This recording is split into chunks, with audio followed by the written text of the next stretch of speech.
এভাবে আমাদের আওয়াজ, আমাদের দাবি, হৃদয়ের মনিকটের কথাগুলো যদি তাদের কর্ণকুহরে প্রবেশ না করে, তাহলে আমরা অনবিদ্রুপ, আমরা অতি সত্বর এমন একটা আওয়াজ দেব, এমন একটা ডাক দিব, সেই ডাকে 2000 নয় 2 লক্ষ টাকা প্রাণ যদি দিতে হয় আল্লাহর জমিনে আল্লাহর কোরআনের শাসন বাস্তবায়নের জন্য, ইসলামী বিপ্লবের জন্য, শহীদি ঈদগাহে কারা কারা জমায়েত হবেন, কারা কারা জমায়েত হবেন?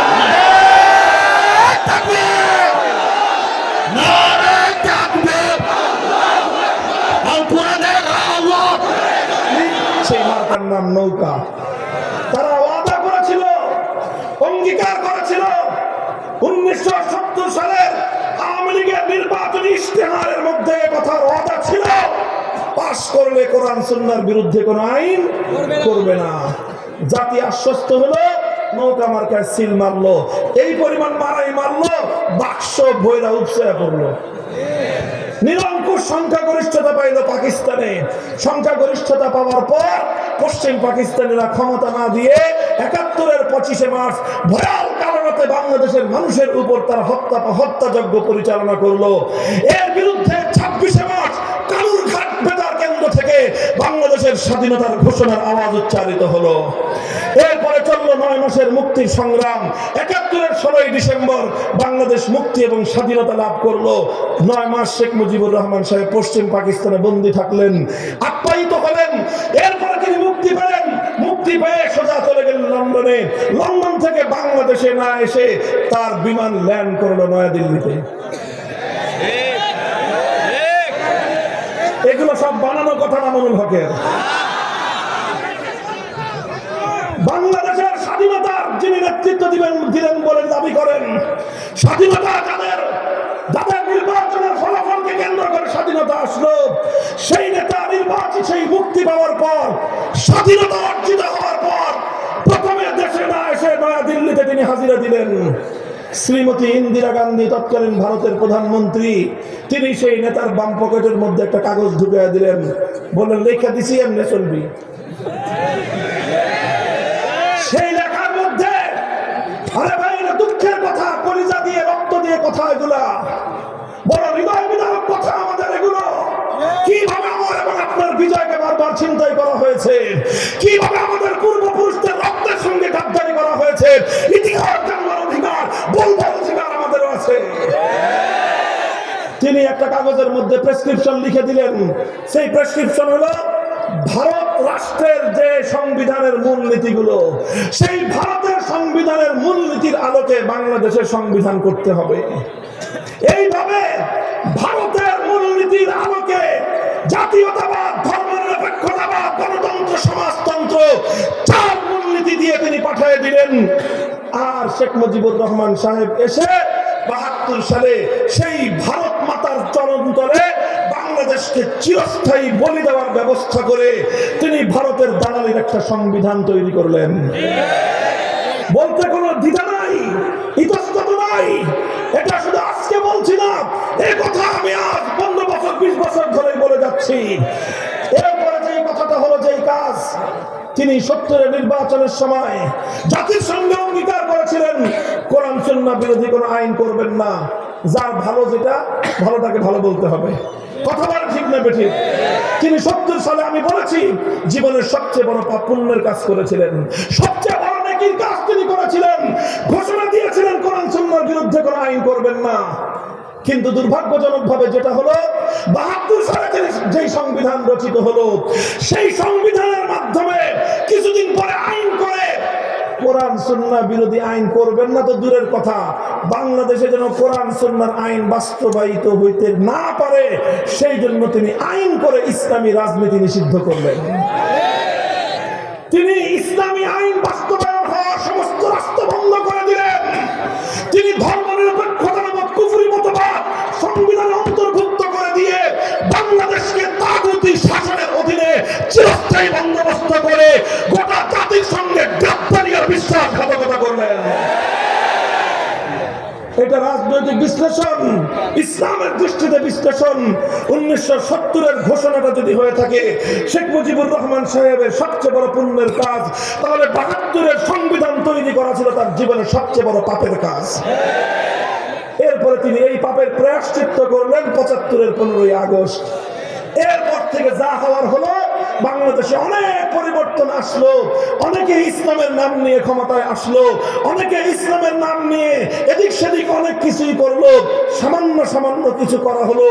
কখনো আল্লাহর উপর অবিচল আস্থা এবং বিশ্বাস অন্তর্ভুক্ত হলো, কখনো বিসমিল্লাহির রহমানির রহিম দিয়ে সংবিধান শুরু হলো, কখনো রাষ্ট্রধর্ম ইসলাম হলো। কিন্তু একটা জিনিস আর হলো না, সেটা হলো আল্লাহর আইন অনুযায়ী দেশ চলবে, এই কাজ আর হলো না। যতটুকু হয়েছিল এক কদম আগাইছে, এই 2008 সালে ক্ষমতায় এসে ফ্যাসিবাদী শেখ হাসিনা 2 কদম আবার পিছিয়ে গেছে।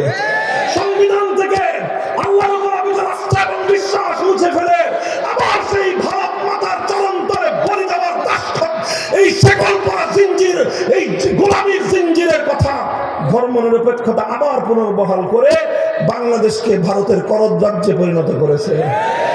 আমার কথা শেষ। এখন আমি আপনাদের কাছে 2টা আহ্বান জানাবো। 1 নম্বর আহ্বান, এতদিন তো আমরাই শুধু চিৎকার করতাম ভারতের বিরুদ্ধে, আমরা আলেমরা বলতাম ভারতের আধিপত্য আমরা মানি না, ভারতের আধিপত্য মানি না বলেই 1905 সালে আমরা বঙ্গভঙ্গ করে কলকাতার এই শৃঙ্খলা আমরা ভেঙেছিলাম। ভারতের আধিপত্য মানব না বলেই 1947 সালে দিল্লিকে আমরা তালাক দিয়েছিলাম। কিন্তু এরপরে ছলে বলে কৌশলে আমাদেরকে তারা শৃঙ্খলা আবদ্ধ করে বাংলাদেশের 18 কোটি শাহজালালের সন্তানদেরকে তারা দাবায় রাখবার চেষ্টা করতেছে। আমরা প্রতিবাদ করতাম, অন্যরা করতো না। এখন তো মাশাআল্লাহ অন্তর্বর্তীকালীন সরকার সহ সব রাজনৈতিক দল একই কথা বলে। আমাদের এই ত্রিপুরার, আমাদের যে আগরতলার আজকে হাই কমিশনার, সেই উপ হাই কমিশনে হামলা চালায়, বাংলাদেশের লাল সবুজের পতাকা তারা পুড়িয়ে দিয়ে বাংলাদেশকে তাদের অঙ্গরাজ্যে পরিণত করবার পায় তারা করেছে। গোটা বাংলাদেশ, সকল রাজনৈতিক দল, সমস্ত ধর্মাবলম্বী, হিন্দু, বৌদ্ধ, খ্রিস্টান, মুসলমান সব ঐক্যবদ্ধ হয়েছে যে ভারতীয় আধিপত্যবাদ থেকে বাংলাদেশকে মুক্ত রাখতে হবে। কথা বলেন ঠিক না বেঠিক? আমার এই ক্ষেত্রে কথা হলো এই, ডক্টর ইউনূস সাহেব, প্রফেসর ইউনূস সাহেব, সমস্ত রাজনৈতিক দলেরা আপনারা ভালো কথা বলতেছেন, কিন্তু মনে রাখেন 20 বৃক্ষের গোড়ায় পানি ঢেলে ডাল ছাকলে এই গাছ কোনোদিন শেষ হবে না। কথা বলেন ঠিক না বেঠিক? 20 বৃক্ষকে যদি মারতে হয়, ধ্বংস করতে হয়, শেকড় শুদ্ধ উপরে ফেলতে হবে। বাংলাদেশে ভারতের আধিপত্যবাদের শেকড় হলো আমার সংবিধানের ধর্মনিরপেক্ষ মতবাদ। আমি চ্যালেঞ্জ করে বলবো, 1971 মুক্তিযুদ্ধের সময়ে, মুক্তিযুদ্ধের আগ পর্যন্ত বাংলাদেশে কোন আওয়ামী লীগের নেতা, কোন নেত্রী, বাংলাদেশের কোন রাজনৈতিক নেতা কোনদিনও বাংলাদেশে ধর্মনিরপেক্ষতার কথা বলে নাই। এটা 72 সালে ভারত থেকে আমদানি করা হয়েছে। যতক্ষণ পর্যন্ত ভারতের আমদানিকৃত এই পচা মাল বাংলাদেশ থেকে আবার ভারতে পাচার না করা হবে, ততদিন বাংলাদেশ ভারতীয় আধিপত্যবাদ থেকে মুক্তি পাবে না। এজন্য এবার একটাই আওয়াজ, বাংলার সংবিধান থেকে ধর্মনিরপেক্ষতা এবং কুফরি মতবাদ বাংলাদেশ থেকে পাচার করে দিল্লিতে পাঠিয়ে দাও, দিল্লিতে পাঠিয়ে দাও।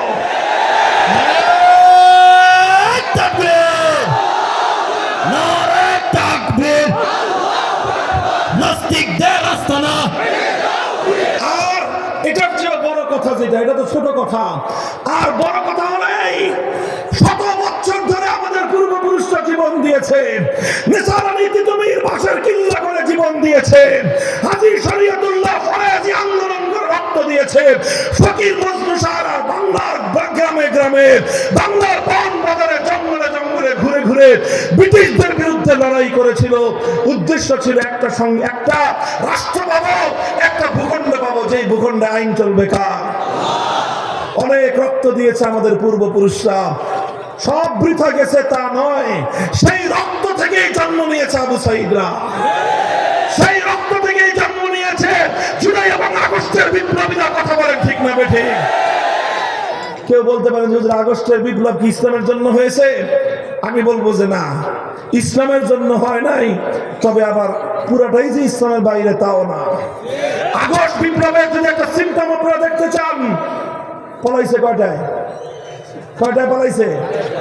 5ই আগস্ট দুপুর 2টায় সবাই খবর পাইছেন। কথা বলেন ঠিক না বেঠিক? কয়টায়? দুপুর 2টায়। আমরা খবর পাইছি 1:30টায়। আপনারা স্বাভাবিক জনগণ খবর পেতে পেতে 2টা বাজছে সর্বোচ্চ। এরপরে 2টার পর থেকে 3টা পর্যন্ত 5ই আগস্ট 2024 সাল দুপুর 2টো থেকে কয়টা? 1 ঘন্টার বাংলাদেশ। একটু চিন্তা করেন তো, গোটা বাংলাদেশ টেকনাফ থেকে তেতুলিয়া কোন নেতাকে নেতৃত্ব দিতে হয় নাই, কোন আলেমকে চিৎকার করে ডাক দিতে হয় নাই।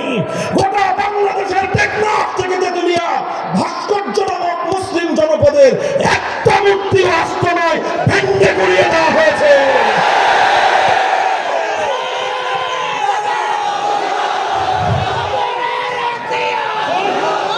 বলেন এই মূর্তিগুলো ভাঙছে কারা? বিপ্লবীরা। বলেন কারা ভাঙছে? বলেন 5ই আগস্ট গোটা বাংলাদেশকে মুক্তিমুক্ত করেছে কারা? বিপ্লবীরা। এটার অর্থ এটা না যে হিন্দুদের মূর্তির বিরুদ্ধে আমাদের কোনো কথা আছে না। আপনাদের মূর্তি হিন্দু ধর্মাবলম্বীদের মন্দিরে, তাদের বাড়ি ঘরে তারা মূর্তি রাখবে, সেটা তাদের ধর্মীয় বিষয়। এটা নিয়ে কখনোই আমরা সাম্প্রদায়িক উস্কানিমূলক কোনো কথাও বলি না, কাজও করি না। কথা বলেন ঠিক না বেঠিক? বরং হিন্দু ধর্মাবলম্বীদের বাড়ি ঘর, উপাসনালয়, ব্যবসা প্রতিষ্ঠান সবকিছু আমরা সর্বপ্রথম নিরাপত্তা দেওয়ার অগ্রাধিকার দেই, সেটা সেই জায়গায়। কিন্তু মুসলমানদের জাতীয় জনপদে, মুসলমানদের জাতীয় স্থাপনায় এভাবে দেবতার মূর্তি বানায়, বাপের মূর্তি বানায়, দাদার মূর্তি বানায়, দেশটাকে এভাবে শিরকি কালচার দিয়ে ভর্তি করে ফেলা হবে, এদেশের মুসলমান সেটা ভালো চোখে দেখে নাই। সুযোগ পাওয়ার প্রথম মুহূর্তের জন্য বাংলাদেশ মুক্তিমুক্ত হয়েছে। এ থেকে বোঝা যায় 5ই আগস্টের বিপ্লব ইসলামের সূর্যোদয় না হলেও এটা ইসলামী বিপ্লবের সূর্যোদয়ের আগের সুবহে সাদিক ছিল। সুবহে সাদিক বার্তা দেয় যে কিছুক্ষণ পরে, ঘন্টাখানেক পরে সূর্যের উদয় ঘটবে। কথা বলেন ঠিক না বেঠিক? তাই আমরা 5ই আগস্টের বিপ্লবোত্তর এই বাংলার মাটিতে দাঁড়িয়ে স্পষ্ট ভাষায় আজ এক দাবি তুলতে চাই। এটা আমি বলছি, আমাদের এই কথা যেন কর্ণকুহরে প্রবেশ করে সেইভাবেই বলছি। আমরা বাংলাদেশে এখন সংবিধান সংস্কার চলছে। কথা বলেন ঠিক না বেঠিক? সংবিধান সংস্কার কমিশনকে 15ই জানুয়ারি পর্যন্ত সময় বৃদ্ধি করে দেওয়া হয়েছে। যত সংস্কার করেন, একটা সংস্কার যেন থাকে, সেটা হলো সংবিধানের যে কোনো একটা জায়গায় থাকবে এদেশে কোরআন সুন্নাহ বিরোধী কোনো আইন, কোনো নীতিমালা, কোনো বিধিমালা চলতে পারে না। একমত? এই কথার সঙ্গে আপনি একমত? শাহজালালের বাংলাদেশে 90% মুসলমানের এই বাংলাদেশে ইসলামী শরিয়া বিরোধী, কোরআন সুন্নাহ বিরোধী কোন আইন কার্যকর হতে পারে না। কথা বলেন ঠিক না বেঠিক? হাত নামান। আমরা এই কথা শান্তিপ্রিয় ভাবে বলতেছি। কথা বলেন ঠিক না বেঠিক? এই কথাটা আমি খুব উত্তেজিত ভাবে বলছি, ঠান্ডা মাথায় কইছি। ঠান্ডা মাথায় বললাম, ঠান্ডা ভাবে বুঝেন। সবাইকে বলতেছি, রাষ্ট্রকে বলতেছি, ভালোয় ভালোয় এই কাজটা করে দেন। কথা বলেন ঠিক না বেঠিক? এটা ইসলাম এবং মুসলমানদের শত বছরের আকাঙ্ক্ষা, শত বছরের দাবি, শত বছরের হৃদয়ের তামান্না। কথা বলেন ঠিক না বেঠিক? প্রশ্ন হলো, এইভাবে যদি স্বাভাবিকভাবে সোজা আঙ্গুলে যদি ঘি না উঠে, বলেন সোজা আঙ্গুলে যদি ঘি না উঠে কি করবেন? এভাবে যদি কানে পানি না ঢুকে কি করবেন? পরিষ্কার কথা বলতে চাই, আপনারা প্রত্যেক পাড়ায় পাড়ায়, মহল্লায় মহল্লায় আপনারা প্রস্তুতি গ্রহণ করুন। গোটা বাংলাদেশকে ইসলামী বিপ্লবের দুর্গ হিসেবে গড়ে তুলুন।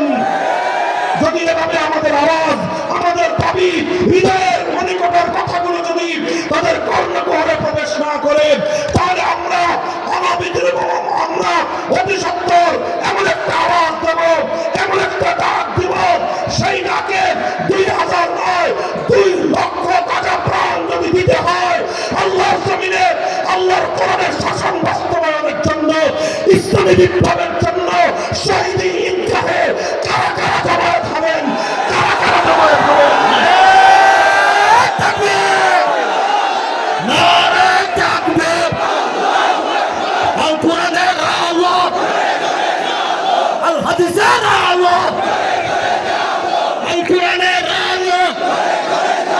সংসদে চালো,